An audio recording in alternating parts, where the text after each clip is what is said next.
Hello friends, welcome to tech facts in Telugu YouTube channel. నేను మీ Rafeem. Friends, ఈరోజు నేను మీకు ఒక కొత్త ఫోను, కొత్త కాన్సెప్ట్ ఫోను, కొత్త సిరీస్ ఫోను వివో వాళ్ళు ఈరోజే మన ఇండియాలో స్టార్ట్ చేయబోతున్న కొత్త సిరీస్ టీ సిరీస్లో ఫస్ట్ ఫోను వివో T1 5Gని అన్బాక్స్ చేసి దీనికి సంబంధించిన నా ఇనీషియల్ ఇంప్రెషన్స్, అలాగే దీని మీద నా ఒపీనియన్ ఏంటనేది లాస్ట్లో షేర్ చేస్తాను. నా ఒపీనియన్ దీన్ని కొనొచ్చా లేదనేది లాస్ట్లో చెప్తాను, అక్కడ వరకు మీరు చూడండి.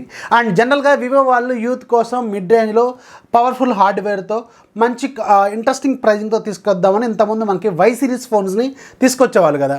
ఇప్పుడు నాకు తెలిసి ఆ వై సిరీస్ని ఈ టీ సిరీస్తో రీప్లేస్ చేస్తారేమో అనుకుంటున్నాను. చూడాలి మరి. ఇది కూడా మీకు హార్డ్వేర్ పరంగా చాలా పవర్ఫుల్గా ఉంటుంది, ప్రైజింగ్ కూడా చాలా అగ్రెసివ్గానే ఉండే అవకాశం అయితే ఉంటుంది. ప్రైజింగ్ ఎంతనే నాకు ఐడియా లేదు, కింద డిస్క్రిప్షన్లో ఇస్తాను, అలాగే ఫస్ట్ కామెంట్లాగా పిన్ చేస్తాను. అలాగే వీలైతే థంబ్నెయిల్ కూడా మళ్ళీ ఎడిట్ చేసి మీకు అక్కడ ప్రైస్ కూడా షేర్ చేస్తాను. అక్కడ నుంచి మీరు ఒకసారి చెక్ చేయండి. నేను వీడియో చేసే టైంకి మాత్రం దీని ప్రైస్ మాత్రం నాకైతే తెలియదు అనమాట. సో దీన్ని అయితే మనం అన్బాక్స్ చేసి దీనికి సంబంధించిన డీటెయిల్స్ అని చూద్దాం. బాక్స్ పైన మీకు వివో T1 5G అని ఉంటుంది, అలాగే వివో బ్రాండింగ్, కొత్త ప్యాకేజింగ్, వైట్ అండ్ సిల్వర్ కాంబినేషన్లో డిఫరెంట్గా ఉంది ప్యాకేజింగ్ కూడా. అండ్ బ్యాక్ సైడ్ దీనికి సంబంధించి కొన్ని కీ డీటెయిల్స్ ఇక్కడ మెన్షన్ చేశారు. స్నాప్డ్రాగన్ 695 5G ప్రాసెసర్తో రాబోతున్న మిడ్ రేంజ్ ఫోన్ అనమాట. అండ్ 120Hz రిఫ్రెష్ రేట్తో IPS LCD డిస్ప్లే ఉంటుంది. అండ్ ఇక్కడ మనకి దీనికి చాలా స్లిమ్గా ఉంటుందని మెన్షన్ చేశారు. అండ్ ఇక్కడ మనకి సార్ వాల్యూస్ కూడా మెన్షన్ చేస్తుంది. సార్ వాల్యూ మీకు హెడ్కి 1.16 వాట్స్ పర్ కేజీ ఉంది, బాడీకి ఏమో 0.98 వాట్స్ పర్ కేజీ ఉంది. ఇంటర్నేషనల్ స్టాండర్డ్స్ ప్రకారం ఇది ఇండివిజువల్గా 1.6 కంటే బిలో ఉండాలి. So as per the standards వీళ్ళు మెయింటైన్ చేస్తారు. మన దగ్గర ఉంది రెయిన్బో ఫ్యాంటసీ అనే colour, 8GB plus 128GB internal మెమరీతో వస్తున్న ఫోన్ అనమాట. ఇది బాక్స్ మీద ఉన్న డీటెయిల్స్. ఒకసారి బాక్స్ ఓపెన్ చేస్తే బాక్స్ లోపల మీకు ఫోన్ ఉంటుంది. ఇదే రెయిన్బో ఫ్యాంటసీ అనే కలర్ అనమాట. అండ్ దాంతోపాటు ఒక TP కేస్ ఉంటుంది, అలాగే యూజర్ మాన్యువల్ ఉంటుంది, అలాగే ఒక ఛార్జర్ ఉంటుంది, Type-C కేబుల్ ఉంటుంది, అలాగే సిమ్ ట్రే టూల్ ఉంటుంది అనమాట. సో ఇది బాక్స్లో వచ్చే కంటెంట్. అండ్ దీనికి సంబంధించిన డిజైన్ విషయానికి వెళ్తే, డిజైన్ మీకు ఇది కొంచెం బాక్సీ డిజైన్తో వస్తుంది, రెక్టాంగులర్ బాక్స్ లాగా ఉంటుంది. అండ్ మీకు బ్యాక్ సైడ్ కొంచెం కలర్ఫుల్గా ఉండే ప్లాస్టిక్ బ్యాక్ ఉంటుంది. మీకు లైట్ పడినప్పుడు డిఫరెంట్గా షైన్ అవుతూ ఉంటుంది. వివో బ్రాండింగ్ ఉంటుంది, అలాగే ఇక్కడ మీకు ట్రిపుల్ కెమెరా సెటప్ ఉంటుంది. అండ్ కెమెరా చుట్టూ సిల్వర్ రింగ్స్ లాగా మనకి కనిపిస్తూ ఉంటాయి. సైడ్కి మీకు side mounted fingerprint scanner, అలాగే వాల్యూమ్ రాకర్స్ ఉంటాయి. అలాగే మీకు bottom side 3.5mm head phone Jack, main microphone, Type-C port, అలాగే సింగిల్ స్పీకర్ అయితే ఇక్కడ ఉంటుంది. ఈ ఫోన్లో మీకు సింగిల్ స్పీకర్ మాత్రమే ఉంటుంది. లెఫ్ట్ సైడ్ మీకు ఎలాంటి పోర్ట్స్ కానీ బటన్స్ కానీ ఏమి ఉండవు. టాప్లో మీకు సిమ్ ట్రే ఉంటుంది. ఈ సిమ్ ట్రే ఓపెన్ చేస్తే మీకు ఇది ట్రిపుల్ స్లాట్తో వస్తుంది. అండ్ మీకు పైన సెకండరీ నాయిస్ క్యాన్సిలేషన్ మైక్ కూడా వీళ్ళు ఆఫర్ చేస్తున్నారు. సో ఇది దీనికి సంబంధించిన ఫిజికల్ ఓవర్వ్యూ. ఓవరాల్గా చేతిలో పట్టుకున్నప్పుడు మాత్రం చాలా సాలిడ్గా ఉంటుంది. అండ్ ఫింగర్ ప్రింట్ స్కానర్ కూడా కరెక్ట్గా మిడిల్లో ఉంటుంది, మీ చేతికి ఎగ్జాక్ట్గా టచ్ అయ్యే ఏరియాలోనే ఉంటుంది. కొన్ని ఫోన్స్కి కొన్ని పైకి ఉంటుంది, దీనికి మాత్రం వీళ్ళు కొంచెం కిందకే ఇచ్చారు, దానివల్ల ఇంకా కొంచెం కన్వీనియంట్గా అయితే మీకు అనిపిస్తూ ఉంటుంది. అండ్ బిల్డ్ క్వాలిటీ కూడా చాలా సాలిడ్గా ఉంది. బ్యాక్ సైడ్ మీకు ప్లాస్టిక్ బాడీ అయినప్పుడు కూడా చాలా సాలిడ్గా ఉంటుంది. చూసారు కదా, సౌండ్ చాలా సాలిడ్గా అయితే అనిపిస్తుంది. బిల్డ్ క్వాలిటీ మాత్రం దీంట్లో చాలా ప్రీమియంగా అయితే మనకి అనిపిస్తుంది. అండ్ మీకు డ్యూ డ్రాప్ నాచ్తో వస్తుంది. ఇది ఇప్పుడు 2022లో కూడా డ్యూ డ్రాప్ నాచ్, ఇది ఒకటి మీరు ఆలోచించాల్సిన పాయింట్ అనమాట.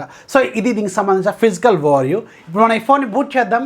బూట్ చేసేటప్పుడు దీనికి సంబంధించిన టెక్నికల్ డీటెయిల్స్ ఏంటనేది షేర్ చేస్తాను.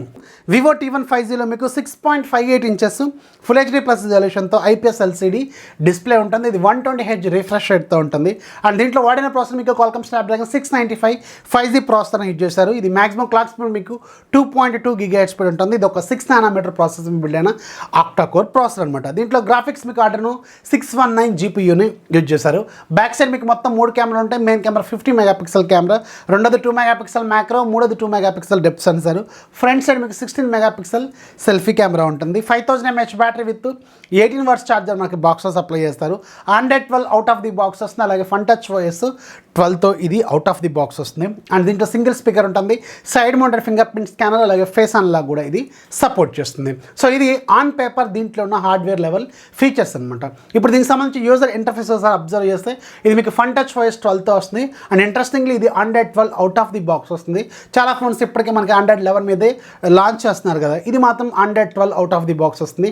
ఇది మాత్రం దీంట్లో మనం నోటీస్ చేయాల్సిన పాయింట్ అనమాట. అండ్ ఒకసారి యూజర్ ఇంటర్ఫేస్ అబ్జర్వ్ చేస్తే ఇక్కడ మీకు డిఫాల్ట్గా గూగుల్ డైలర్ ఉంటుంది, అలాగే గూగుల్ మెసేజింగ్ యాప్ ఉంటుంది. సో వివో వాళ్ళు ఇంతకుముందు చాలా ఫోన్స్లో వాళ్ళ stock dialler, stock messaging app ఇచ్చారు. ఇప్పుడు దీనివల్ల అన్ని ఫోన్స్లో కూడా ఇప్పుడు మనకి గూగుల్ డైలర్, అలాగే గూగుల్ మెసేజింగ్ యాపే దీంట్లో కూడా వీళ్ళు ఇస్తున్నారు. అండ్ ఒకసారి యూఐ అబ్జర్వ్ చేస్తే దీంట్లో స్టాక్ లాంచర్లో మనకు కొన్ని యాప్స్ అనేవి ప్రీ ఇన్స్టాల్డ్ బ్లోట్వేర్ అప్లికేషన్స్ లాగా ఉంటాయి. ఫేస్బుక్ కావచ్చు, మోజ్ కావచ్చు, షేర్ చాట్ కావచ్చు, ఇలాంటివి ఉంటాయి.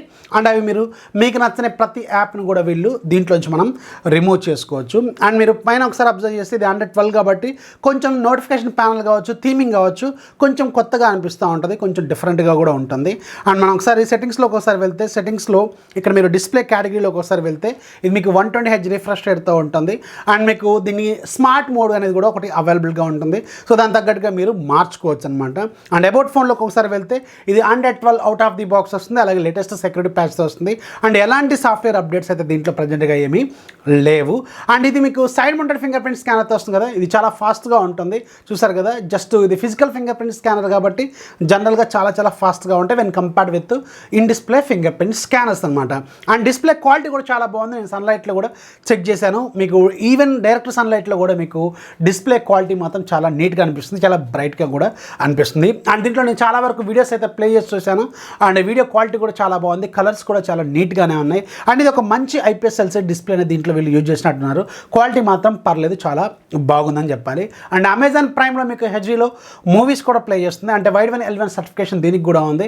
సో మీరు ఇది కూడా ఒక ప్లస్ పాయింట్ అనమాట. చాలా ఫోన్స్లో ఇప్పుడు మనకి మిస్ అవుతుంది కదా, సో దీంట్లో వీళ్ళు వైడ్ వన్ L1 సర్టిఫికేషన్ కూడా ఇచ్చారు. మీరు నెట్ఫ్లిక్స్, అమెజాన్ ప్రైమ్ లాంటి వాటిలో మీరు హెచ్డీలో మూవీస్ అయితే చూసుకోవచ్చు అనమాట.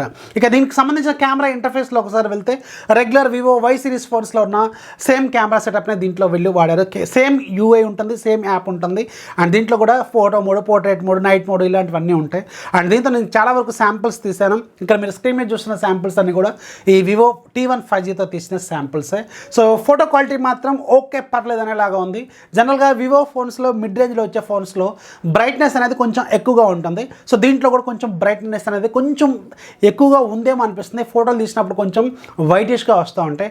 ఈవెన్ మీకు హ్యూమన్ ఫేసెస్లో కూడా ఫోటో క్వాలిటీ అనేది కొంచెం అంత అప్ టు ద మార్క్ అయితే లేదేమో అనిపిస్తుంది. మేబీ దీన్ని ఒక సాఫ్ట్వేర్ అప్డేట్ రూపంలో వీళ్ళు ఫిక్స్ చేసే అవకాశం అయితే ఫ్యూచర్లో ఉంటుందన్నమాట. సో కెమెరా విషయంలో మాత్రం కొంచెం బ్రైట్గా వస్తున్నాయి ఫొటోస్. మీరు ఆటో బ్రైట్నెస్ కాకుండా మీరు ఏం చేయాలంటే కొంచెం బ్రైట్నెస్ కంట్రోల్ చేసుకొని ఫొటోస్ తీస్తే ఖచ్చితంగా మీకు ఫోటో క్వాలిటీ అనేది బాగానే ఉంటుంది. అండ్ ఫ్రంట్ కెమెరా మాత్రం పర్లేదు, మంచిగా ఉంది. ఓన్లీ మీకు బ్యాక్ సైడ్ ఉన్న కెమెరాకి కొంచెం బ్రైట్గా వస్తున్నాయి. మీరు ఏం చేయాలంటే స్లైడర్తో మీకు కొంచెం అడ్జస్ట్ చేసుకొని ఫొటోస్ తీసుకోవాలి, ఈ ఫోన్ మీరు తీసుకోవాలి అనుకుంటే. అండ్ ఇది మీకు 5000 mAh బ్యాటరీతో వస్తుంది. 18 వాట్స్ ఛార్జర్ ఇస్తున్నారు. సో ఈ పర్టికులర్ బడ్జెట్లో మళ్ళీ ఇప్పుడు 2022లో 18 వాట్స్ ఛార్జర్ అంటే కొంచెం బెటర్గా ఇస్తే బాగుండేదేమో. 33 వాట్స్ ఇలాంటిది ఏమైనా ఇస్తే బాగుండేదేమో నేనైతే అనుకుంటున్నాను. సో దీని మీద మీ ఒపీనియన్ నేను కింద కామెంట్స్లో ఖచ్చితంగా రాయండి. సో స్నాప్డ్రాగన్ 695 5G ప్రాసెసర్ దీంట్లో హైలైట్. సో పెర్ఫార్మెన్స్ మాత్రం చాలా బాగుంటుంది. ఇది మీకు మిడ్ రేంజ్లో కొంచెం పవర్ఫుల్ ప్రాసెసర్ లాగానే ఉంటుంది. స్నాప్డ్రాగన్ 700 సిరీస్కి ప్రాసెసర్లకి దగ్గర ఈక్వల్ పెర్ఫార్మెన్స్ అయితే ఇది ఇస్తుంది కాబట్టి ఓవరాల్గా పెర్ఫార్మెన్స్ పరంగా అండ్ బిల్డ్ క్వాలిటీ పరంగా చాలా బాగుంది ఫోను. అండ్ లేటెస్ట్ యూఐతో వస్తుంది, లేటెస్ట్ ఆండ్రాయిడ్ అప్డేట్స్ వస్తుంది. సో దానివల్ల ఒక లుక్ అయితే వేయచ్చు. అండ్ మెయిన్గా దీంట్లో కెమెరా అప్డేట్ అనేది కొంచెం బెటర్గా చేస్తే బాగుంటుందేమో. మేబీ ఫ్యూచర్లో దీన్ని ఒక ఫిక్స్ చేసే అవకాశం అయితే ఉంటుంది. సో ఇది నా ఇనిషియల్ ఇంప్రెషన్స్. సో వీడియో వస్తే ఖచ్చితంగా లైక్ చేయండి. అండ్ ప్రైజింగ్ డీటెయిల్స్ డిస్క్రిప్షన్లో ఫస్ట్ కామెంట్లో ఉంటాయి, ఒకసారి చెక్ చేయండి. సో వీడియో వస్తే ఖచ్చితంగా లైక్ చేయండి, మీ ఫ్రెండ్స్కి షేర్ చేయండి. మన ఛానల్ ఎప్పుడు సపోర్ట్ చేస్తామండి. This is Rafi signing off. జై హింద్.